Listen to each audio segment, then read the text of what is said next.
Hello everyone, आज है 17 मई और आज इस वीडियो में हम बात करने जा रहे हैं इंडियन ऑयल कॉरपोरेशन के बारे में। देखिए 75 रुपीज़ के आसपास ये शेयर ट्रेड कर रहा है और सरकारी स्टॉक है ये और काफ़ी बड़ा इनका बिजनेस है। तो इस वीडियो में हम बात करेंगे कि शेयर में जब इतनी बड़ी गिरावट आई है तो क्या खरीदारी करने का एक सही मौका यहाँ पर है कि नहीं। तो देखिए वीडियो को शुरू करें उससे पहले अगर आपने अभी तक चैनल को सब्सक्राइब नहीं किया है तो प्लीज़ अभी इसे सब्सक्राइब कर लीजिए, क्योंकि आगे भी बहुत सारे वीडियोस हैं जो आपको काफ़ी ज़्यादा हेल्प करेंगे। तो चलिए शुरू करते हैं। तो जैसे कि आप देख सकते हैं कि 75 रुपीज़ के ऊपर ये शेयर ट्रेड कर रहा है। पिछले एक महीने की अगर हम बात करें तो एक महीने में 9% से भी ज़्यादा की इसमें गिरावट है। 87 रुपीज़ के लेवल से टूटता हुआ शेयर नीचे आया है। 74 रुपीज़ तक का लो बनाया, फिर थोड़ा सा बाउंस बैक किया, 76 पर गया, अब वापस नीचे गिर रहा है ये शेयर। पिछले एक साल की हम बात करें तो एक साल में इंडियन ऑयल में 46% की गिरावट है और एक साल का सबसे बड़ा लो 74 रुपीज़ है और उसी के आसपास ये अभी ट्रेड कर रहा है। 170 रुपए के लेवल से टूटता हुआ नीचे आया, बाउंस बैक किया, फिर गिरावट आई और उसके बाद कोविड-19 के चलते एक बहुत बड़ी गिरावट है, क्योंकि भैया ऑयल की जो कीमत है वो इतनी हद तक कम हो गई, इतनी हद तक कम हो गई कि कौड़ियों के भाव अभी ऑयल बिक रहा है। कौड़ियों के भाव ऑयल बिक रहा है यहाँ पर, और जो प्रोडक्शन है वो काफी ज्यादा फैल रहा है। पिछले 3 साल की हम बात करें तो 3 साल में इसमें 65% की गिरावट है। 3 साल का भी सबसे बड़ा लो 74 है, वो जस्ट अभी बना है।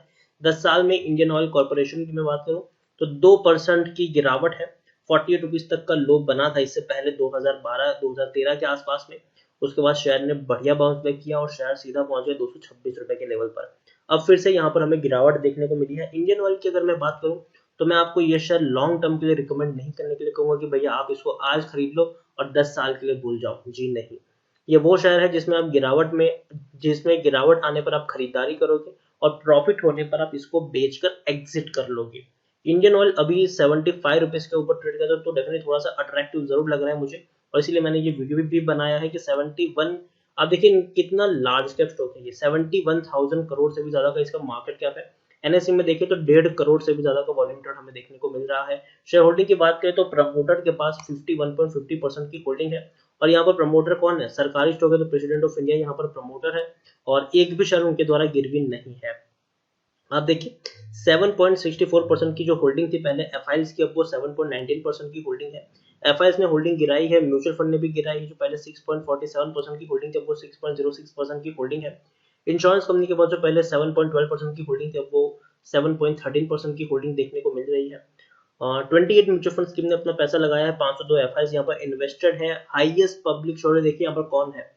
ओएनजीसी यहाँ पर हाईएस्ट पब्लिक शेयर होल्डर है जिनके पास 14.20% की होल्डिंग है। इंडिविजुअल इन्वेस्टर होल्डिंग 4.37% की देखने को मिल रही है। 42% का इन्होंने डिविडेंड पे किया है और इसी साल इन्होंने डिविडेंड भी पे किया था। और आप देखिए कितना बड़ा डिविडेंड पे किया था, तकरीबन तकरीबन 4 रुपए 25 पैसा पर शेयर का डिविडेंड था। 4 रुपए 25 पैसे पर शेयर का इतना बड़ा डिविडेंड पे किया था। ये इंडियन ऑयल की वेबसाइट पे मैं आपको लेकर आया हूँ। तो सबसे पहले हम इनका बिजनेस समझ लेते हैं तो आप जान पाएंगे कि ये कितना बड़ा इनका मार्केट है। यहाँ पर अगर हम देखें तो अगर इनका जो बिजनेस है तो इंडियन ऑयल फॉर, आप देखिए यहाँ पर डीजल, पेट्रोल, गैसोलीन, उसके साथ साथ ऑटो गैस का भी है यहाँ पर, सर्वो ट्यूब्स एंड गैसोलाइट और टेस्ट फ्यूल सैंपल्स वो भी है। उसके साथ है इंडियन कुकिंग गैस। देखिए जो एलपीजी नॉन फ्यूल अलायंसेस भी देखने को मिल रहा है। इनका जो मेन बिजनेस है वो ऑयल और उसके साथ साथ गैस सेक्टर से जुड़ा हुआ है। देखिए bulk industrial fuel, aviation fuel जो फ्लाइट में इस्तेमाल होता है। हाल फिलहाल तो भैया बहुत सारी फ्लाइट्स बंद पड़ी हुई है, मतलब हम कह सकते हैं कि पब्लिक फ्लाइट बंद है। अभी जो कार्गो शिफ्ट है वो यहाँ पर जरूर चल रहे हैं। पेट्रोकेमिकल्स भी यहाँ पर है, लॉयल्टी प्रोग्राम भी देखते हैं, कंज्यूमर पंप्स है, मरीन बल्क फ्यूल्स भी यहाँ पर देखने को मिल रहा है। नेचुरल गैस जो हमारे घरों में यूज होता है भैया, इंडेन इंडेन का गैस सिलेंडर आप सबको पता होगा, फॉर नॉन डोमेस्टिक यूज भी यहाँ पर देखने को मिल रहा है। और तो और इसके साथ साथ टेक्नोलॉजी लाइसेंस भी है, कंसल्टेंसी और भी कई सारी इनकी प्रोडक्ट्स हमें देखने को मिल रही है। इनके नाम कई सारे हैं भैया, इंडियन ऑयल से लेकर बहुत सारे, मिडल ईस्ट में भी इनका एक बहुत बड़ा बिजनेस फैला हुआ है। तो इंडियन ऑयल एक बहुत बड़ा मार्केट है। और तो और इनकी अगर हम बात करने जाए तो भैया बिजनेस पार्टनर्स भी इनके काफी सारे हमें देखने को मिल जाए। एलपीजी डिस्ट्रीब्यूशन शिप भी ये लोग प्रोवाइड करवाते हैं। इसके साथ साथ अगर आप यहाँ पर देखने जाओ तो जो पेट्रोल पंप भी होते हैं वहां की भी आपको उसका मिल जाता है बेचने के लिए।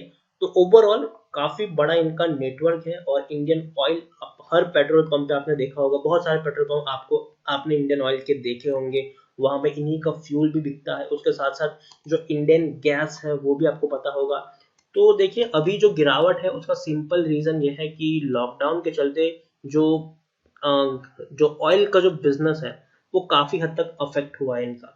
अभी लोग क्या कर रहे हैं कि अभी लोग कोई भैया कहीं कोई बाहर निकल नहीं रहा है, कोई फ्लैट उतनी ज्यादा चल नहीं रही है, तो जो कंजम्पशन है वो बहुत ही कम है और इसीलिए शहर में गिरावट है। लेकिन एक और बिजनेस इनका है जो अच्छे से अभी भी चल रहा है और वो है गैस का।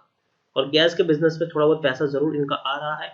यहाँ पर देखिए टेक्निकल रेटिंग अभी भी कुछ खास अच्छी नहीं है क्योंकि लॉकडाउन बढ़ गया है। लॉकडाउन काफी स्टेट्स में 31 मई तक एक्सटेंड किया गया है। और कोरोना के केसेस जिस स्पीड से इंडिया में अभी भी बढ़ रहे हैं, तो उससे उम्मीद की जा रही है कि भैया और भी बड़े लॉकडाउन हमें फ्यूचर में लगने वाले हैं, उसके लिए प्रिपेयर्ड रहना पड़ेगा। तेजी बहुत ज्यादा बढ़ रही है लॉकडाउन केसेस की, तो लॉकडाउन भी बढ़ने के चांसेस यहाँ पर जरूर है।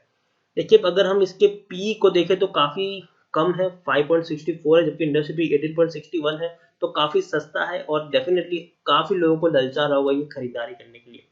बुक वैल्यू 115 की है, प्राइस टू बुक वैल्यू 0.65 है, ईपीएस 13.38 है, डिलीवरीज 41 के आसपास हमें देखने को मिल रही है।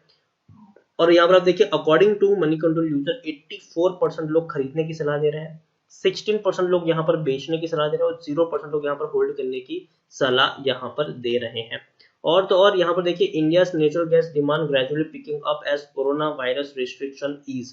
तो देखिए जैसे कोरोना वायरस के जो रिस्ट्रिक्शन है उसको जैसे जैसे मतलब थोड़ा सा हटाया जा रहा है, इससे क्या हो रहा है कि भैया जो नेचुरल गैस की जो डिमांड है वो धीरे धीरे बढ़ रही है। और जैसे जैसे ये कोरोना वायरस पे जो लॉकडाउन के जो रिस्ट्रिक्शन लगे थे, अगर जैसे जैसे वो धीरे धीरे और हटेंगे तो याद रखिए इनकी जो डिमांड्स है वो और ज्यादा तेजी से बढ़ती हुई दिखाई देगी।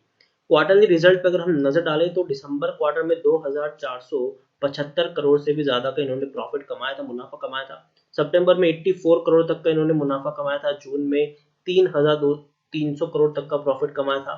मार्च में 5,730 करोड़ तक का प्रॉफिट कमाया तो प्रॉफिट था। तो देखिए कंपनी की अगर हम बात करें तो कंपनी के जो क्वार्टर टू क्वार्टर जो मुनाफे हैं वो काफी बड़े हैं और काफी बढ़िया है, बिजनेस काफी अच्छा चल रहा है इनका। लेकिन जो भी फटकार इनको लगी है वो सिर्फ और सिर्फ यही है कि ऑयल की कीमतें गिर रही है। और ONGC one of the largest oil producer है और कहीं ना कहीं इनके बिजनेस को एक बड़ा झटका इनकी वजह से जरूर लगा है।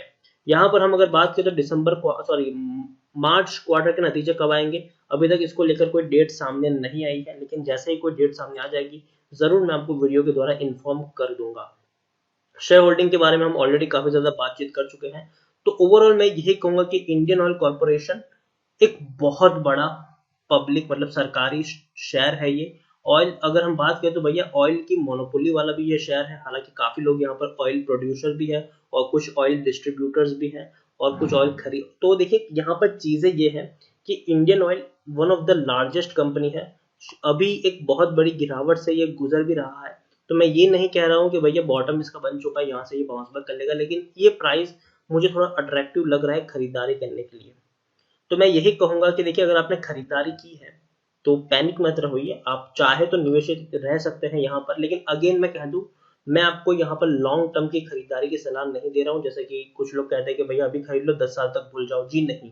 आपको हर महीने हर हफ्ते इसको चेक करना पड़ेगा।